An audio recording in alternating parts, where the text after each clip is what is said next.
Welcome to the Attacking Football Podcast. This week, we're in the world of free agencies. De Gea and Zaha, are they going to be going to your team? Don't go anywhere. This is going to be a cracker.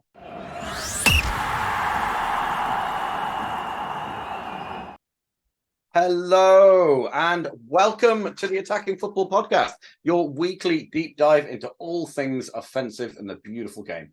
I am your host, LA Matthews, and on our virtual pitch, I am joined by two footballing savants, an English rose between two proverbial Irish clovers. We have on my left, Mr. Daniel Whooley. How are you, Dan? I'm doing well. Currently, I'm doing this from my girlfriend's bedroom. So if you hear some Love Island in the background, I apologize. Okay, cool. And on my right, we have our FPL guru, odds on FPL. Paddy, how you doing? I think I'm only FPL by the Twitter username. I'm not sure I'm a guru, but we'll see about that. Well, we have a segment on that coming up later today. So today we are going to be talking FPL prices. We're going to be talking our favorite football celebrations. We are going to be talking the transfer market. There is a lot to come. But first, before we get into those things, click the subscribe button. It's free. Do that. If you don't click it, we will find you. Yeah, I mean... we probably won't. We'd appreciate it if you do it. Cheers. Anyway, to the next section. Yes, sir. Let's go. Okay, so transfers. There have been some humdingers already this year. But we're talking about free transfers that are available now. Yeah. Free transfers. Gotta keep you on your toes, LA. Oh, my man. Yeah. So free transfers, people who are available on the market right now. Dan, who are you backing? Who's taking your interest?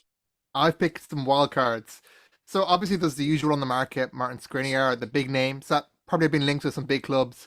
But there's a few players there that might pique your club's interest. You have the likes of Ben Breton Diaz, who made a bit of a headlines after starting for Chile, and he was playing in Blackburn. But honestly, if you look at his record, maybe not from this year, where clearly you can see his mind has slipped. Last year, he had 22 goals and 3 assists in 27 games. That's a pretty good record. And he played both as a centre half and a left winger, it's a decent option for a club on a free. You have the likes of Moussa Dembele, who again for Lyon this year didn't see much game time with Andre Lacazette, but again last year he had 21 goals and 4 assists in 30 games. So there's some goals out there to be found in the free market. And then again with the likes of Wilfried Zaha and even Daichi Kamada, who played for Eintracht Frankfurt, who made a bit of a storm in the Europa League. Yeah. There's some good players out there, some really rough diamonds out there. There are some expensive players out there. 50 million for Skriniar is on a free transfer. 50 million value. Is that value, Paddy? So with transfer market, it is essentially a bunch of people like us, nerds, who sit in a room and calculate values of all players like this. So with somebody like Milan Skriniar, you're obviously getting a very talented centre-back for free who has a value that would normally be around 50 million euros. If you look at PSG, they're getting somebody like that for basically just a signing on fee. With things like this, though, it obviously does mean extra wages and things like that. So there is things like that to be considered. One thing, though, I think every single one of these players is going to be looking at where they could potentially be going, and Saudi Arabia is going to be in some of their minds. You can't tell me if there's a player like Wilfried Zaha who's not looking at somewhere like Al Nassr in Saudi Arabia and thinking, you know what, that could buy me another Croydon FC with Stormzy. So, and then do you think with someone like Wilfried that there's always been that thing hanging over his head that he's never really made it at a big club? Do you think he jacks that in and goes to Saudi Arabia? At his age now, he's 30. I don't see him getting that big move anymore. He had the chance there a few years ago where he could have gone to Dortmund, he could have gone to Arsenal. Whether you consider Arsenal a big club or not, that's subjective. Sorry, but I think I think the time has passed now for that. But if it's all about money, I think Zaha would have left a long time ago. He could have forced a move to Everton and he didn't. I think he likes the loyalty of Crystal Palace. So there's still a potential chance of him to stay there, but at 30, it's got to be his last big paycheck, especially with a player like him. I think for the last few years, he's sort of like flattered to deceive in terms of what he really is. If I'm looking at any player there, I think the most notable one from our point of views as United fans is David De Gea. It's still unknown what's happening with him. But he is a free agent. Technically, yeah. Yeah. It's a blessing and a curse. And I know a lot of people have talked about David De Gea, but I really admire the guy in terms of, I think of the Real Madrid transfer shenanigans. And when we were at our worst, David De Gea was really a saving grace. And while I've made it quite known that I think David De Gea isn't the future of goalkeeping, it's quite clear that we need someone who's a lot better on their feet, a bit more of a sweeper keeper. And I saw recently that someone made an hour 50 minutes. Oh, that's just so jobless, isn't it? Yeah. Oh my god! Film length compilation of what he did wrong. Oh, like get a life. Yeah, I saw that and I had to laugh because there's a level of hatred, of pettiness there that you kind of have to respect, but equally, like I think it's. And I think other clubs have done it a lot better. We can go, thank you for your service. You've been a legend to us. Yeah. But equally, there's a door. And there's a way of both being very forceful at moving the club forward, but respecting legacies. Yeah. And United in recent years haven't done a great job of that. I'm thinking even like of Juan Mata. And then there Herrera, who may have not been a legend, but clearly loved the club. And I think we deserved a bit more of a send-off. Even the likes of Phil Jones, where... Yeah. Like, he's there for 12 years. He became a meme, but... Yeah. And he clearly loved the club, and the meme was that he headed the ball away and he made the face. But he was putting his body on the line for a club that most other players wouldn't. And I think he maybe deserved a bit of a testimonial or a send-off, and not being the butt of jokes. I think one thing that is quite obvious here is that it's not only, as you were saying, it's not only a one-player thing. What's happened at the club has been a disgrace over the last few years. You look at players like Rio Ferdinand, bona fide club legend. Yeah. He did not get a send-off. He didn't get told until after the final game that he wasn't getting his contract renewed. It's the same with David De Gea now. It just, with players like David De Gea, you may think he's a club legend, you may not think he's a club legend. He still has the most amount of appearances as a goalkeeper, the most amount of clean sheets as a goalkeeper. He's been there for such a long period of time. I consider him a club legend, but it's the same with Rio. The players, they don't get the respect they deserve from the club. And it's sort of sad because these are players that have meant a lot to fans over the years and they've had some great memories, and it's just a bit disgraceful, really, isn't it? It is. It is. I agree with everything that you're saying there. I believe that you have to get up very, very early in the morning to create a 2-hour compilation video hating a man that you've never met. And have absolutely no affiliation with whatsoever, apart from the fact that he occasionally puts a big old Spanish hand in front of a football for the team that you like. Yeah, occasionally.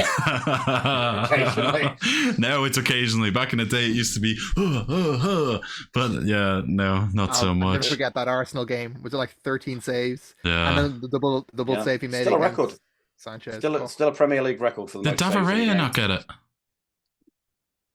I'm almost sure Tom Heaton nearly broke that record in when we played them. And I remember, I think we won that game 1-0. But Burnley was one of those teams that we'd win every time, but it was never an easy win. And no. Yeah. Speaking about goalkeepers who made a lot of saves, and someone like David Raya, or even Tom Heaton, I guess now it's probably no time like the present to speak about something that has launched today. Yeah. Fantasy football. There it is. So let me this is my forte. This is the only thing I know. This is all I have. So today has been the day where there's been a few prices launched out there into the stratosphere, talking about things that really interest people like me. It's prices of players for the next season. So now looking at these two players, Haaland and Salah, they're going to be two of the most owned players in the game. Haaland was priced at 14 million, Salah at 12.5. 14 million might be a bit prohibitive to some people, but what do you guys think? I think he's a no-brainer. He gets goals and he racks up points. And Captain. look, 14 million wouldn't deter people. I think it's got to No. be honestly pushing a lot higher. Salah is interesting only because of Liverpool's downturn, but equally, he still scored a lot of goals last season. So He did. if you're not going to spend the 14 million on Haaland, Salah seems like another option. But equally to save what, 2.5 million? 1.5. It's no. Yeah. You put on Haaland. Oh, Haaland.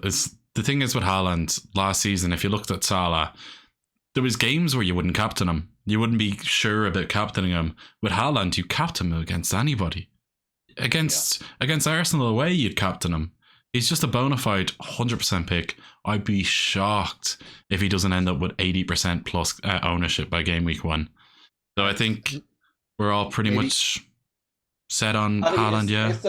Is there an argument that second season syndrome may hit Haaland next season? I think the only thing that happens with Haaland for him not to reach the levels that he reached last season is injuries. And I think it was the same feeling that everybody had last year as well, was he would only not do well for Man City if it was injuries. He is as bona fide a pick and player to score points in a Man City side that are as good as they are. He'll score 300 points if he plays the amount of games and minutes. He's just that good.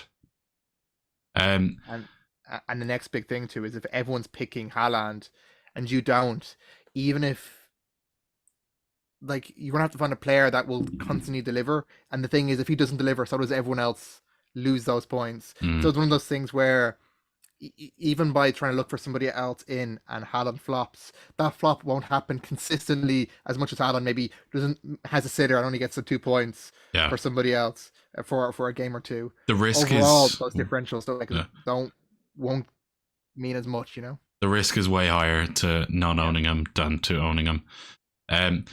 Moving on from these two boring players that everybody might own, it's two at a price points that are way more interesting, I believe. Bruno Fernandes has dropped by 1.5 million, while Odegaard has increased from 6.5 million. These are two very interesting picks, and personally, I think Bruno Fernandes at 8.5 million, one of the most creative players in the Premier League, is very attractive. But it depends on whether he is playing behind a player like Anthony Martial. It all depends on if we sign a striker, I think. If he had Harry Kane in front of him, you're laughing. It's really interesting when you looked at expected assists or even most chance created, he was still up there. Yeah. But he was clearly creating chances, but no one was delivering. And that makes no one's surprised by that when you consider some of the people he was putting targets into. Weghorst. Weghorst, who, for a guy who is like 6'7", cannot header the ball, it was so frustrating seeing someone that tall not being able to just dink it in. Or the same with Martial, where I think at the end of the season he was barely able to run. And I'm not sure if that was injury or I don't want to call him lazy because it feels like a stereotype, but for whatever reason his head was not in the game. And I think again, if hopefully maybe we can move on to some of the transfer targets that we're hearing. Hopefully. That it does show that if we go for a striker who can score goals, Bruno Fernandes for 8.5 million is a steal. Let's say the season starts and Manchester United are starting at centre forward Anthony Martial. Who do you choose, Odegaard or Fernandes? Saka. Saka or Rashford. It's one of those. Yeah, I just don't choose either. I think the thing is with Odegaard, I think 8.5 million is a bit steep when you're gonna have to like consider either getting Martinelli or Saka. Like I think Martinelli and Saka. Havertz can go and feck off for all I care. He's useless. What I mean by this is maybe this is something where you see Arteta's influence from Man City play a role here, where it looks like he's going to play a 6 and 2/8, and it's probably going to be Odegaard and Havertz, which Yeah. means maybe we're going to see a drop off from Odegaard last season when he played as a Yeah. 10 in that free role. If we're going to see some of that responsibility put on Havertz, we're going to see some of his role diminished, and overall, I think his value could shift. But clearly, it depends on how they play, because they could play totally different and could end up swapping Havertz and Odegaard Yeah. every other game, and then There's an you're argument- playing Pep roulette with Arsenal, to which don't even bother trying to guess Oh, what's yeah. happening. There's an argument to be made that Havertz is moving to a side that's going to play him in the position that got him so much success in Germany. He was He a did not he was a play sporting as centre striker. forward. He played as a didn't- sporting striker, though, didn't he? Yeah, he played in the Teddy Sheringham role. He did Yeah. not play as a number 9 like he did at Chelsea. Yeah, He but was like as in- forced into a striking position that is not suited to him. I think the thing is with Arsenal, their system's most likely going to be the 2/8s, and Yeah. I think they're going to soon realize that Havertz doesn't have the ability defensively to play in that position. And I could see him being dropped. And then he could move back into that role as a false 9, swap him with Jesus. I just think he's a terrible signing, especially at 300k a week. Odegaard, then, I guess we're all agreeing he's one to keep an eye on. I think there could be better options there. I'd say Sure. Saka's going to be 10 million and Martinelli's probably going to be 9. Bruno Fernandes definitely one to watch. But as we all agree, it's dependent on the striker. Mm-hmm. Next up is 100%. 2 players, Jose Sa and Son Heung-min. Son has dropped from 12 million as his starting price last season, while Jose Sa retains his 5 million price. For me, Son Heung-min, it's a mouthful. He really struggled last season, and it looked like he was done. So for me, I think he might be a spent force, but people were saying that he was carrying an injury all season long, and it's just He's It's just also a something to year consider. younger this year. yeah, I seen that in Korea they changed his Yeah. age, so yeah, Yeah. it increases the He's a year value. younger. Yeah. You're younger, and his price has gone down 3 million. I'm gonna have to move. Yeah. I'm gonna have to move to South Korea. Yeah. I think what's also worth taking note too is how Postecoglou plays him, because I know obviously they played a 3-5-2 or some formation of over 5-2-3 or 5-4-1, but I can see them going back to a more orthodox back 4. And if he's playing as a left winger without the ability of playing as maybe a second striker, that's another question too, because if he's been used for his dribbling ability and not his scoring ability, then it'd be great for Tottenham, but bad for FPL players, because high dribble numbers does not get you points. What's interesting too is they signed a guy called Solomon, who Yeah. can also play anywhere along the front line. So in theory, we could see him hopefully in a 4-2-3-1, either playing behind Kane, or in a way you could end up playing Kane as a 10. I'd Because say Kane is incredibly creative for Are we for laboring James under Maddison. the assumption that Kane is staying? Oh yeah, they signed James Maddison. James Maddison is definitely going to be playing in that 10 role. yeah. Completely forgot about Maddison. Yeah, I was like, "What? Have you forgotten about James Maddison?" I just look at James Maddison, and then I compare him to Son Heung-min. Maddison was 8 million at Leicester last season, and I cannot see him being that same price. For me, if Maddison is 7.5 million and Son Heung-min is 9 million, I know who I'm choosing every single day of the week. Yeah. And then- even a set piece, like from corners or from free kicks, you're getting those assist points left, right, and center. And If then Kane stays, he will at this stage. I think he'd leave on a free next year. Yeah. I think the value that he can guarantee with Champions League football this season is greater than any sellable Yeah, asset they make. If they make 70 million and drop out of the Champions League, that's a Again. catastrophe. I think But if they were Ange. to gain that, and then that means they have a legacy next year where they have also the income from the Champions League, but also it could potentially draw him in next season. So I'd be surprised to see him move. I think with Jose Sa as well at 5 million, Wolves don't inspire me enough as a defensive unit for him to be interesting, especially when 2 of the options which we're not showing, because time is limited, and some people don't really want to listen to stuff about fantasy football. Pickford, and then who was the other lad? Bernd Leno are both 4.5 million, and both of them are probably better options than Jose Sa. So Jose Sa is Jose go away for me. I'm sure you all think the same as well. There is 100%. another keeper that Brighton just signed from, I forget where. I think Brugge, Bruges, something Club like that. Bruges. Yeah. Yeah, And that's maybe something to keep an eye out depending on how that price comes in. Yeah. Because Brighton may not face enough shots, or the keeper may not be busy enough to gain those bonus points. But depending on how they look next season, he could be an option just if he's cheap enough and they're raking in clean sheets. That's an easy 6 points. True. The final two that we're going to be talking about in terms of fantasy football are two of the hottest picks from last season. It's Kaoru Mitoma, who was everybody's favourite baller last season, and Ollie Watkins. Both of these players looked immense. They ended the season extremely strongly. Well, Watkins did, Mitoma not so much. Yeah. But on the eye, Mitoma was one of the best football players in the league. Yeah. What do you think about these two players? Watkins is the easiest 8 million for a backup forward you can spend. Like, I think Aston Villa at the end of last season were arguably one of the best of the rest, if not better than some of the teams facing the Champions League. Beyond that, I think the manager is unreal. I think he'll clearly be the centerpiece going forward. And honestly, they've done some really, really decent business so far. I think getting Pau Torres as a ball playing center back. Yeah. And I know, oh my God, was it Juan Jesus as well, who they had, who's coming back from injury? Looks like I know who you're talking about. It's not one. It's Diego Carlos. Diego Carlos. Yeah. My bad. I'm getting my FIFA players mixed up. Oh, that's an encyclopedia up there. That if Diego Carlos comes back, that's an unreal centre half area. Yeah, Conte as well as class. Yeah, like I think, and then Bundia, I cannot rate enough. I think Bundia as a player is unreal. They also signed Tielemans on free. Yeah, they did. So that is the laziest man on planet Earth. So I'm not concerned about that one either.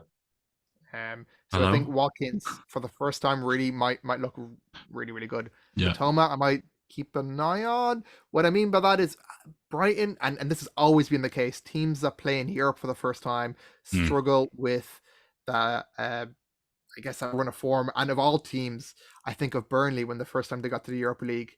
I think that was the beginning of the end for them in the way that they had completely burnt out all their squad by the end of it. Burnley particularly was getting pretty old, and all of a sudden they struggled to keep that up. Now, I know Brighton famously have a lone army, and even a lot of the players who are integrated in have played abroad. So the move to playing Champions League football or Europa League football may not be as harmful on them as other teams, but it's also worth keeping an eye on someone like Mitoma, who's only 26, 27. He's not young. He is entering his prime and hasn't been playing 2 games a week. His drop-off could be significant. Yeah. I think as well, if you were to look at another player that was released today, it's Bryan Mbuemo from Brentford, also 6.5 million.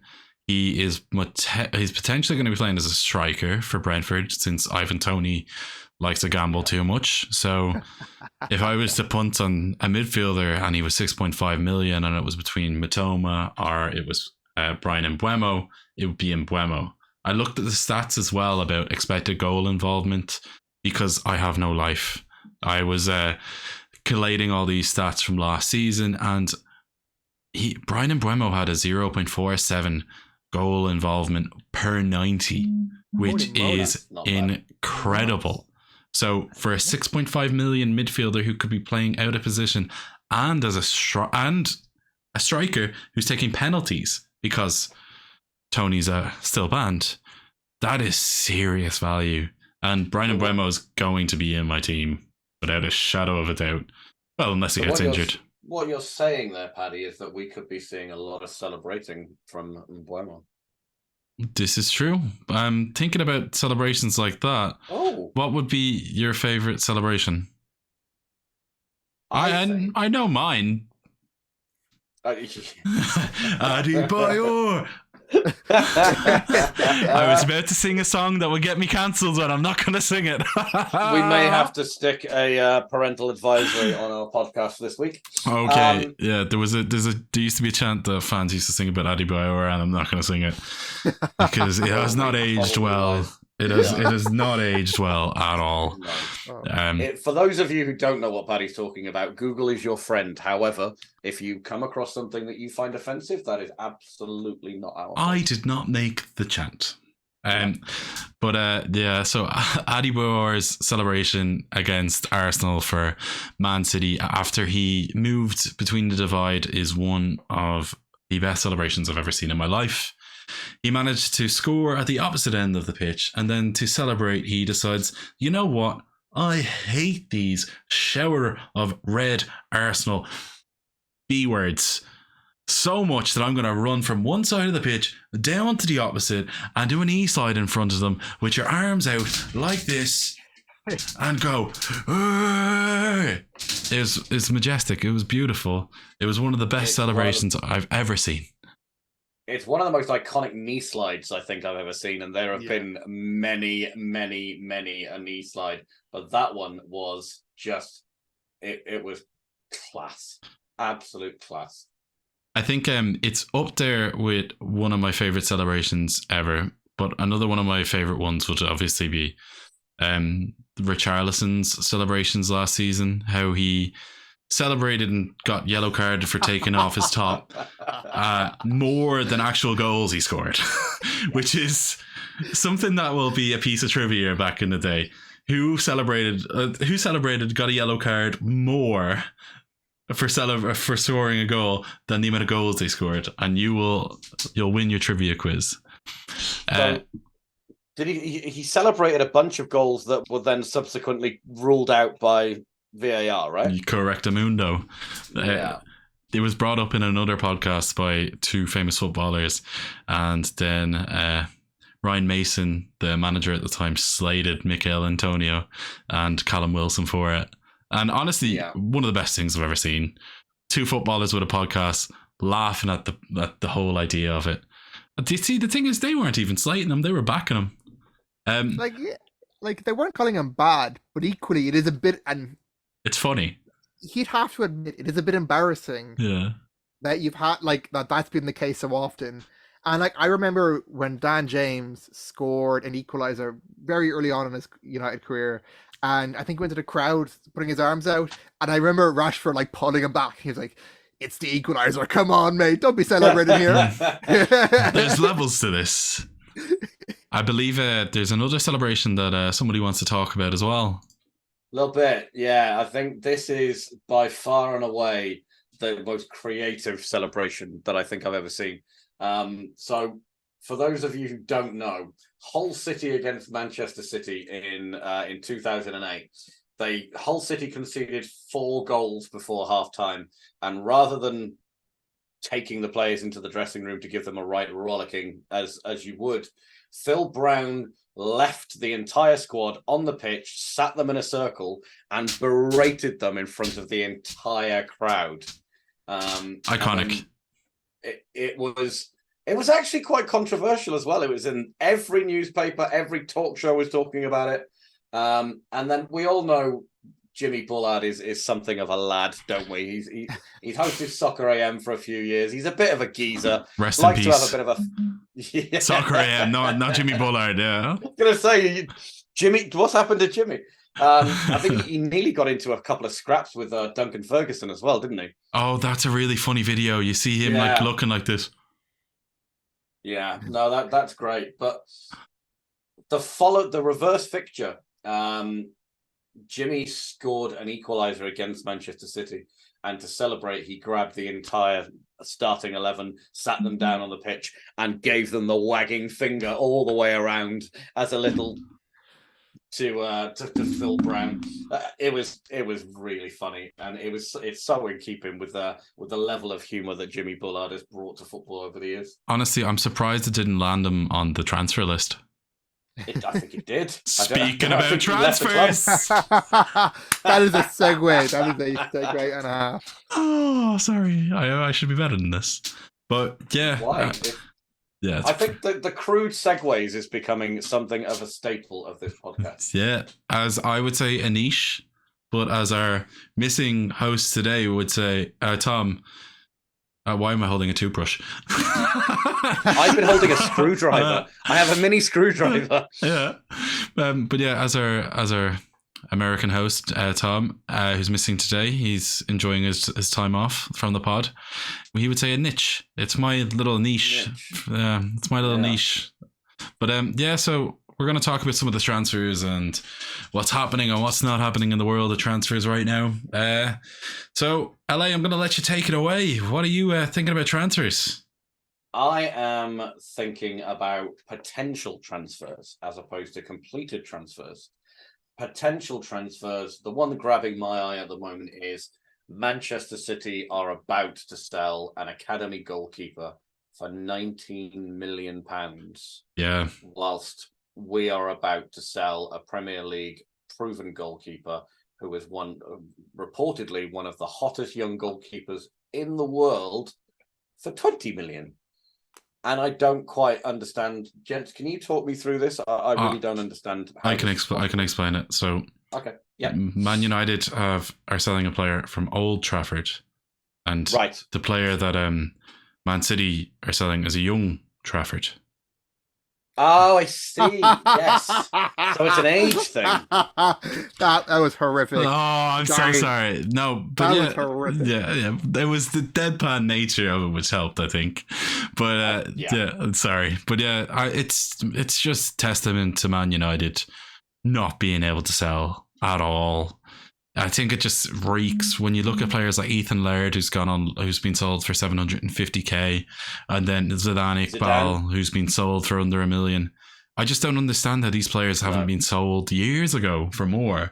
Ethan Laird's the kind of player that in a few years he could be going for millions. The same with Tahith Chong as well. Yeah, I think it just proves, it's testament to how United sell. If you look at Man City, they've probably made 50 to 100 million in selling new team players over the last couple of years. It's fascinating because I know we talk about City now, and especially with City's academies and how they've been selling, but Chelsea really pioneered this way back before the restrictions on loans. It's quite clear that why would you sell two players worth 30 million, and that's a struggle in itself, when you can sell 5 youth prospects for 5 to 10 million and equally recoup that back, and because of FFP that means you can offset, and because it's an academy transfer, that's pure profit. Profit. You get the sell-on clauses on top of that, which everybody builds into the youth player contracts these days. Exactly. So I think it shows two things that clearly other clubs are learning from Chelsea, and by the way, is the right thing to do. That the academy itself should be a source of income rather than also generating first-team prospects and discarding the ones for pittance that don't make it like that. How many Chelsea players beyond Mount and now Reece James have made it to the first team? And I don't mean that in a bad way. I mean, Zuma. It's clear that you can populate the lower divisions or other top 4 leagues with your academy players. And again, if they do well, you have a buyback clause, or you get 40% of the sell-on clause, which really means you're buying at 60% of the cost price. Yeah. And while I respect United for finally doing that now with Iqbal and Laird, the original fees are pittance. And what I mean by that is Iqbal can go to another team, could go to Ajax or to Club Brugge or someone for 5 million and then be worth 50 million afterwards, and we don't see a penny of that. So there could be a transfer or two away from that happening, and unfortunately we're not charging the appropriate fee for what we think the potential is, and that's ultimately what the cost of a transfer is. It's not the current value, it's the potential value. It's the reason why Kai Havertz, when he was first bought, was for 90 million. It's not because he was worth 90 million right there, but the potential was 90 million or more. He's not even worth 70 million. No. Like, looking at them, sorry, but like, as in, I completely agree with all that stuff. I think the issue is with United in particular, it's they hold on to players too long and they put them on contracts which are too much. Like, as much as I enjoy Brandon Williams' Instagram posts slating Man City fans, is that really worth 65k a week? No. Probably not, no, but I enjoy his tweets and he's a United fan, but yeah. Brandon Williams is a great example of a player who went to Norwich. Did well. Watched Norwich that season, but did really well. I think either he won player of the season or was really adored by the fans, and either could have got 10 to 15 million by selling him to a lower league Premier Championship team, and instead he's running on our bench for crazy money when we could have made profit. And to show you that United's biggest profit of the last 10-15 years was Dan James for 30 million, who is, whether he's worth 30 million or not is a different story, but that, considering the talent we've let go, we could have made a lot more money. Yeah. So moving away from Man United, Paddy, which transfer in this window has caught your eye so far? Well, looking at the list in front of us, I think there's a few there that scream to me hit, and then there's a few which are misses. Let's go through them. Yeah, I think it might be an idea for all of us to go through individually the players and say what we think are hits and misses. Let's do it. So this is where we have the show, right? this is where we have the melody. Do I put on a gold jacket? Yeah, why not? If you have one. But so Jude Bellingham, I think a bargain fee, 20 years old. He's going to be 21 soon. I think his ceiling's massive. He's got all the ability in the world. I don't see that being anything other than a hit. The only thing that could possibly derail that is an injury, but he's a fit lad. He hasn't really had much in the way of injuries throughout the course of his short career. I think that's a hit. My hot take is I think he might be a miss. There's generally a correlation between fee expectations and overall performance. And what I mean by that is when you put 100 million on a young player, the expectation is great. Oh, this Madrid though. Yeah. True, but I think the likelihood that they deliver isn't great. And I know you say it's Madrid, but Madrid fans are ruthless. Just look at Gareth Bale. Gareth Bale clearly, obviously, in his latter years was kind of, stirring the pot. But Wales, Golf, Madrid in that order. Yeah. Yeah. But I think it's hard to say that Gareth Bale, clearly the goals he scored and what he brought to that team kind of brought them to a new level and delivered clutch moments. And was jeered by Real Madrid fans. And I remember I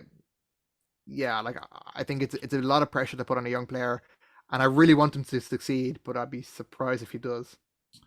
Fair. What do we all think about Christopher Nkunku? Miss. It's an easy miss for me as well. The price tag is huge. He's going to play in a position that he is not suited to, in a side that are coming off the back of one of their worst seasons in recent memory. It is turmoil at that club, and I think he is going to struggle. You're setting very low expectations, and by that standard, I think he's a hit. In a 4-2-3-1 behind a striker, depending on how Poch normally plays, but you're looking at he scores a lot of goals, can play behind a striker, great link-up play. I think it's a potential hit. What striker is he playing behind? Lukaku at the stage that can't get rid of him, but I do have a lot of faith that he can deliver. I think he has a bundles of talent, and while the fee is also an issue, and I'm going to make the same argument you can make for Bellingham, I do think Nkunku comes in with a lot lower expectations than Bellingham has. I think he is going to be under the weight of expectation to score the goals in that side. Werner, bags of talent, loads of potential. Same story. Couldn't score goals early on and couldn't get going, and then what happens? Lukaku came off one of the best seasons he's ever had in Italy. Came to Chelsea, couldn't get goals at the beginning, struggled. I think with Nkunku, I sort of agree with it, but the issue that I have with agreeing with Nkunku makes me seem like a hypocrite, because when looking at Dominic Szoboszlai, I think he's going to be an absolute hit for Liverpool, because I think he just has all the ability in the world. Whilst Nkunku does also have a lot of ability, I don't know. Like, as in, I sort of see Nkunku fitting into that Werner mold, that Havertz mold, the Jadon Sancho mold, of somebody who's a bit more lightweight who might not be that great. But then the weird thing is, Liverpool signing Szoboszlai, I'm probably butchering that name, by the way. He's also quite lightweight, and he's not great in duels and all that. I don't know, I just think sometimes you have like a bit of an eye test on a player. And I think Nkunku, he's in a position where it's sort of similar to João Felix, where it's not quite the right fit to what they need. You can be as good of a player as you want, sort of like João Felix as well. I just don't know how it fits, and I don't know where it fits, and that's sort of the worry. Moving on to Kai Havertz, I'm going to go straight. Whoa. Hit or miss on Nkunku, Paddy? You can't sit on the I fence. thought I said I think he's going to be miss. Oh, No. I wasn't sure if you're playing. You're like trying to like Oh no, sit on the I fence know, there. no, Both sides in no, that. no. There was no indecisiveness there. I was just lacking clarity. Yeah, no, I think he's going to be a miss. Okay. Kai Havertz also 100% a miss. I thought when he was 19, 20, he was a prodigy. Thought he could have been one of the best players in the world. Went to Chelsea. The only thing I remember from him there is a celebration after scoring the winning goal in the Champions League final, where he did this weird thing in the thing where in the dressing room, and that's my last memory of him. He sort of looks like the kind of person that watches hentai. So yeah. He's just like, as in, you just know he's the kind of person that texts his girlfriend and goes like, "Oh, miss you." I've no time for him. He's got nothing about him. Paddy, how does that translate onto a football field? Well, like, as in, he's soft. Right.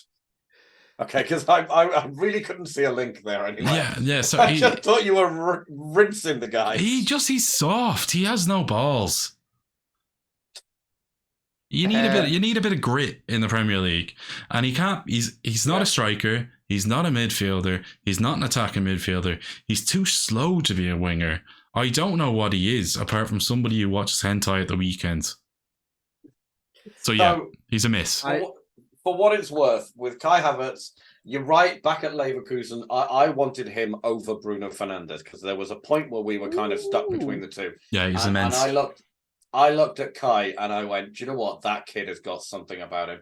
He's got every attribute you could possibly think of. And he was playing, he played as a number 10 for Leverkusen, didn't he? Yeah, he played off the back of Kevin Volland for a few, or was he for Leverkusen at the time? But I only know him now because FIFA.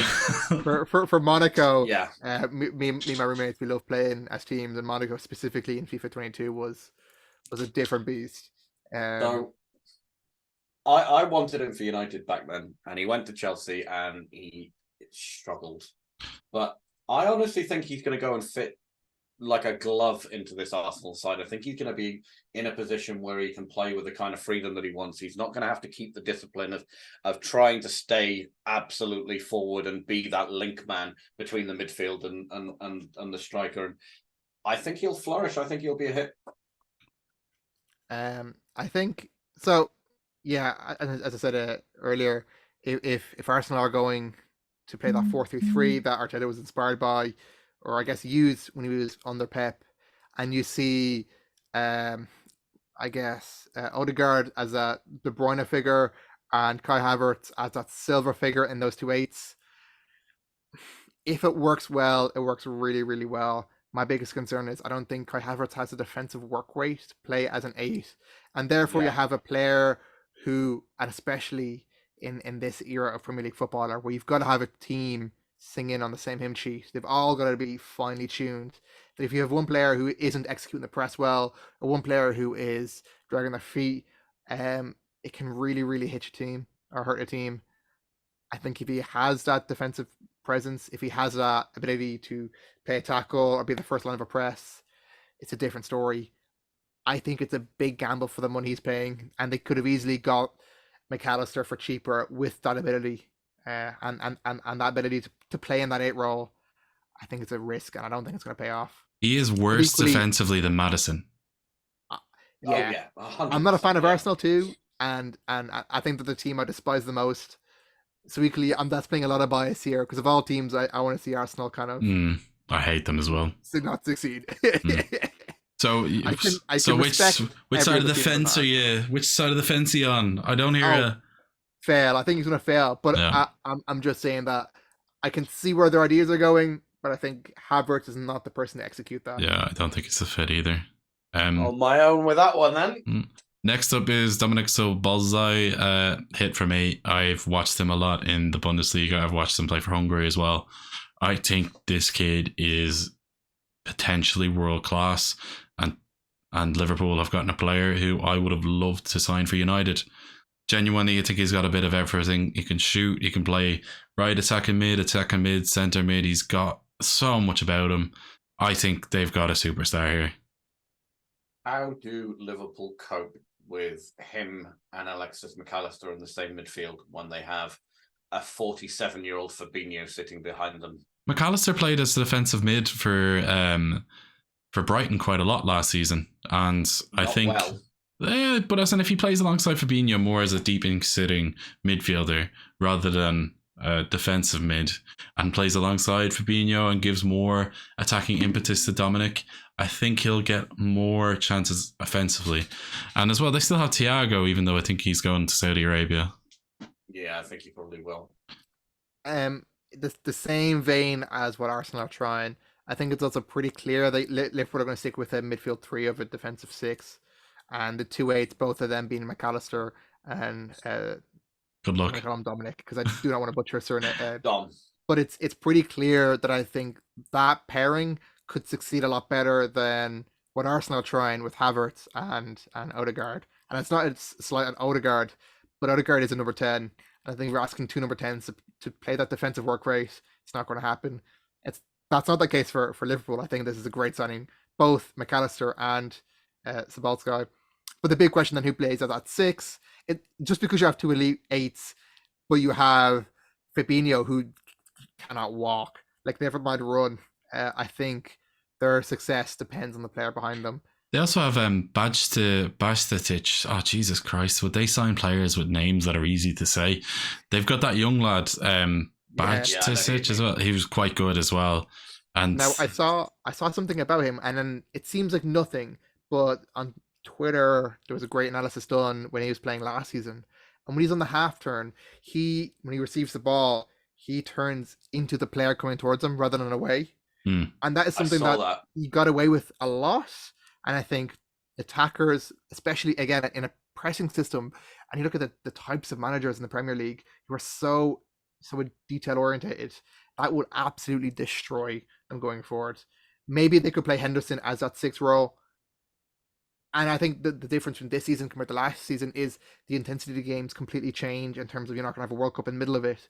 But Liverpool also then have the Europa League, and we saw ourselves going Thursday, Sunday, destroys a team. And if you're relying on Fabinho or Henderson playing that DM role twice a week, Liverpool are going to be in real trouble. Jeez, so I forgot about Henderson. On paper, but I also wonder then how the 8s are going to be in that relationship in a brand new system. If this was signed, for example, if McAllister was last year and Sabalsky was this year, hooray. But you said his name. Adapt to each other. Pardon me? You said his name. Hey! I do wonder how they're going to adapt, both seeing each other for the first time and then working in a brand new system for the first time. So do you think hit or miss? I think he's more likely to be a miss than McAllister. So I'm going to say he's going to be a miss and McAllister a hit. And then I'm on both sides of the fence, but in that regard. LA? I don't know. I think it depends if they make another midfield signing, because they were always looking for 3 midfielders in this window. They've got 2, and they're both fairly attacking minded. If they can pick up someone else that's a little bit more defensive, I think he'll be a hit. If they don't, I think he'll struggle early on. In the same way, I think Nkunku will struggle early on, and then there's a confidence issue, and that becomes a self-fulfilling prophecy. I think that's going to happen with our friend Dom here. If they don't sign someone who can sit behind them and clean up and let him focus on the game that he plays, that he's going to struggle. But so I'm the only one who's so certain about him. So now, I know we've taken quite a long time with the opening 4, but let's just do some quick fire ones now for the rest of them. So for people who will be listening to this on the Spotify, we've got a list of players here. So there's Sandro Tonali, Alexis McAllister, James Maddison, Ruben Neves, Dejan Kulusevski, Pedro Porro, Mateo Kovacic, and Nicholas Jackson. We're just going to name them off the bat, and we'll just say hit or miss. Could we give maybe one line of a reason? There's a few players there who I specifically think will turn out really, one really line. good. One line. But like just to give a background to the people who are watching this right now. We say before every episode, I know we've had so many by now, we're going to get this podcast under 30 minutes. We're at 49 minutes. Yeah. This felt like a very efficient podcast. Until we got to transfers, yeah. I think we were about like 30 minutes before we got here. So anyway, yeah, let's go Sandro Tonali. I'm going to go miss because of the fact the Newcastle will underperform, and I think Champions League will kill them. I'm going to go hit. I think he's class. He is world class. I think he's a hit at a very, very expensive price tag. Could have been a few million less, but will be a hit. Alexis McAllister, hit because of the price. Yeah, agreed. Hit. He's a bargain. That makes threes. Bargain money. James Maddison, one of the best transfers of the window. Absolutely a hit. My transfer of the window so far. He is a hit. 40 million for a creator on his prime. You can't really get better than that. Ruben Neves to Al Hilal. Who cares? don't give a rat's.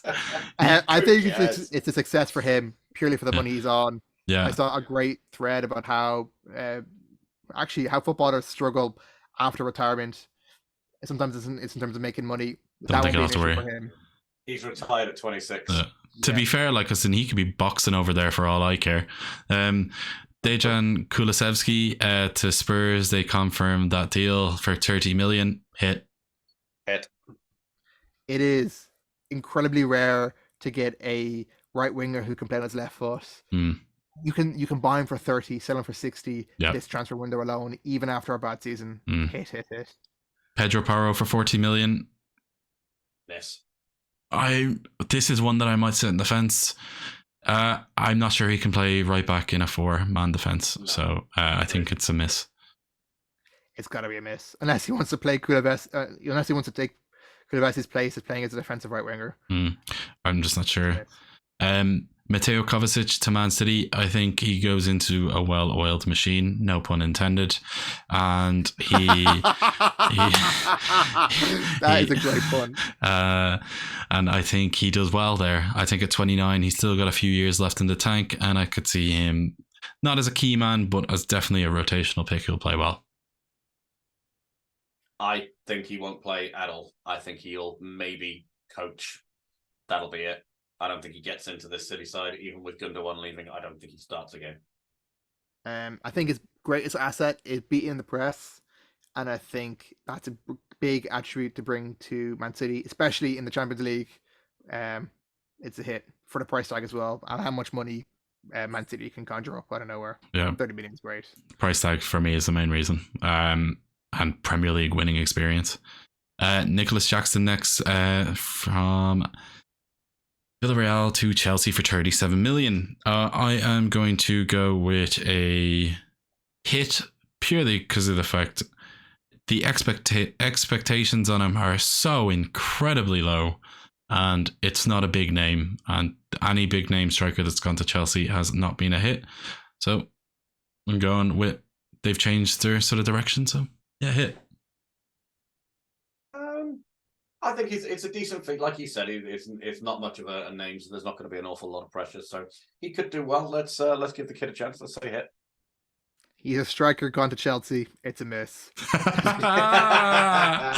You're the logical one here, Dan. You could drop Haaland in Chelsea and he would score 2 goals over the course of Premier League. Oh, they tried to sign him last year, yeah. Like I think you're Chelsea. You're a striker. You're gone to Chelsea. Enjoy your money. You ain't scoring goals. Okay, I think, gentlemen, that is going to bring this week's podcast to I would say close. we missed one transfer, one important transfer. Okay.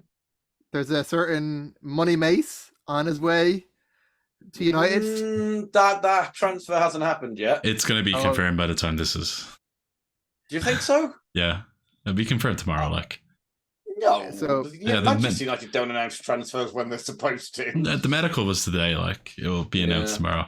It'll be announced tomorrow, or I'll be announced on Saturday or Friday. Yeah. I don't actually know what day it is. It's Monday. Yeah, it'll be announced on Tuesday or Wednesday. Do you guys think it's a win?